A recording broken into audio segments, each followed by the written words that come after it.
Hello friends, welcome to simply ways Tamil channel. இன்றைக்கி நம்ம பார்க்க போகிறது யூஸ்ஃபுல்லான டிப்ஸ் தாங்க. வாங்க வீடியோக்குள்ளே போகலாம்.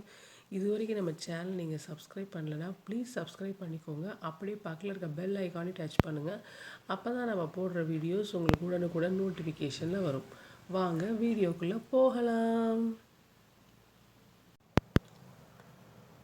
இப்போ பாருங்கள், நம்மளோட பாத்ரூம் பாருங்கள். அந்த பாத்ரூமோட இது பாருங்கள், எப்படியே ஃபுல்லாக உப்பு கரை படிஞ்ச மாதிரி இருக்குது. பார்த்திங்கன்னா உங்களுக்கே தெரியும். இனிமேல் இந்த மாதிரி ஆகவே ஆகாதுங்க. இதுக்கு நம்ம என்ன பண்ணலாம் அப்படின்னா, இந்த மாதிரி நம்ம வீட்டில் இருக்க தீர்ந்து போன டூத் பேஸ்ட் இருக்கும் இல்லைங்களா, அது இந்த மாதிரி நம்ம எடுத்துக்கலாங்க. இந்த மாதிரி ஒரு டூத் பேஸ்ட் எது உங்கள் வீட்டில் இருக்கோ அதை எடுத்துக்கலாங்க. அந்த மாதிரி எடுத்துகிட்டு கொஞ்சம் உங்களுக்கு வேஸ்ட்டான ப்ரஷ் வச்சு நம்ம தேய்ச்சோம்னா போதுங்க. பார்த்திங்கன்னா உங்களுக்கு நல்லா க்ளீன் ஆகிடுங்க. இப்போ பாருங்கள், நம்ம பேஸ்ட் வச்சு நல்லா தேய்ச்சி விட்டாச்சுங்க. இப்போ பாருங்கள், நல்லா அப்படியே பைப் பாருங்கள் நல்லா பளபளன்னு ஆகிடுச்சு. இந்த மாதிரி நம்ம தீர்ந்து போன பேஸ்ட்டை வச்சு இந்த மாதிரி வாஷ் பண்ணிட்டோம்னா இந்த மாதிரி எல்லாமே நம்ம வீட்டில் பளிச்சுன்னு இருக்குங்க. ட்ரை பண்ணி பாருங்கள் ஃப்ரெண்ட்ஸ். வாங்க நெக்ஸ்ட் ஸ்டெப்புக்குள்ளே போகலாம்.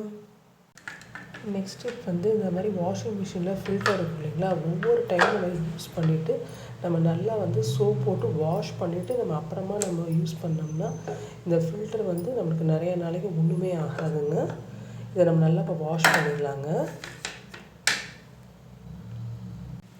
இப்போ பாருங்கள், நம்ம இந்த ஃபில்டரை நல்லா வாஷ் பண்ணிட்டோம். இந்த மாதிரி நம்ம ஒவ்வொரு டைமும் மிஷின் போட்ட உடனே இதை தனியாக எடுத்து கழட்டிட்டு நம்ம வாஷ் பண்ணிவிட்டு மறுபடியும் நல்லா காய வச்சுட்டு போட்டுடலாங்க. இந்த மாதிரி நம்ம பண்ணனால நம்ம அந்த டஸ்ட்டெல்லாம் அதில் கலெக்ட் ஆகி நம்ம எல்லாமே வெளில வந்துடுவோங்க. அப்புறம் நம்மளுக்கு மறுபடியும் துணி போடும்போது அது நல்லா புதுசு மாதிரி இருக்குங்க, நல்லா ஃப்ரெஷ்ஷாக இருக்குங்க. இந்த மாதிரி டிப்ஸ் ட்ரை பண்ணி பாருங்கள் ஃப்ரெண்ட்ஸ். வாங்க நெக்ஸ்ட் ஸ்டெப்புக்குள்ளே போகலாம். நெக்ஸ்ட் ஸ்டெப் இந்த மாதிரி நம்ம வெஜிடபிள்ஸை நம்ம நைட்டே இந்த மாதிரி கட் பண்ணி வச்சிட்டோம்னா நெக்ஸ்ட் டே உங்களுக்கு மார்னிங் சமைக்கும் போது உங்களுக்கு ஈஸியாக இருக்குங்க. நம்ம நாளைக்கு என்ன பண்ண போகிறோம் அப்படின்ட்டு இந்த மாதிரி கட் பண்ணி நம்ம ஃப்ரிட்ஜில் ஸ்டோர் பண்ணி வச்சிட்டோம்னா நம்மளுக்கு நாளைக்கு டென்ஷனே இல்லாமல் ஈஸியாக நம்ம வேலை பார்க்கலாங்க. இது ஒரு நல்ல டிப் தாங்க ஃப்ரெண்ட்ஸ், ஃபாலோ பண்ணி பாருங்கள்.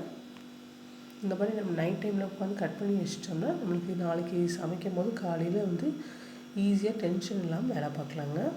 வாங்க நெக்ஸ்ட் ஸ்டெப்புக்குள்ளே போகலாம்.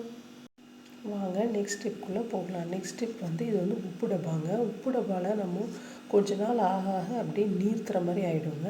அந்த மாதிரி இனிமேல் ஆகவே ஆகாதுங்க. அதுக்கு இந்த மாதிரி நம்ம பிளாஸ்டிக் ஸ்பூன் யூஸ் பண்ணாமல் இந்த மாதிரி மரக்கட்டை ஸ்பூன் இருக்குங்களா, அதை நம்ம குத்தி போட்டு வச்சிட்டோம்னா இந்த மாதிரி தண்ணி வடியாமல் இருக்குங்க. அந்த உப்பு தண்ணி வடியாமல் இருக்கும். அது ஃபுல்லாக அந்த மரக்கட்டை இழுத்துருங்க. இது ஒரு நல்ல டிப் தாங்க, ஃபாலோ பண்ணி பாருங்கள் ஃப்ரெண்ட்ஸ்.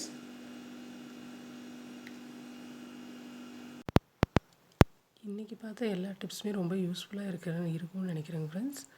ஓகே ஃப்ரெண்ட்ஸ், வேறு ஒரு வீடியோவோட உங்களை எல்லாம் சந்திக்கலாம் friends. Okay friends, thanks for வாட்சிங் திஸ் வீடியோ.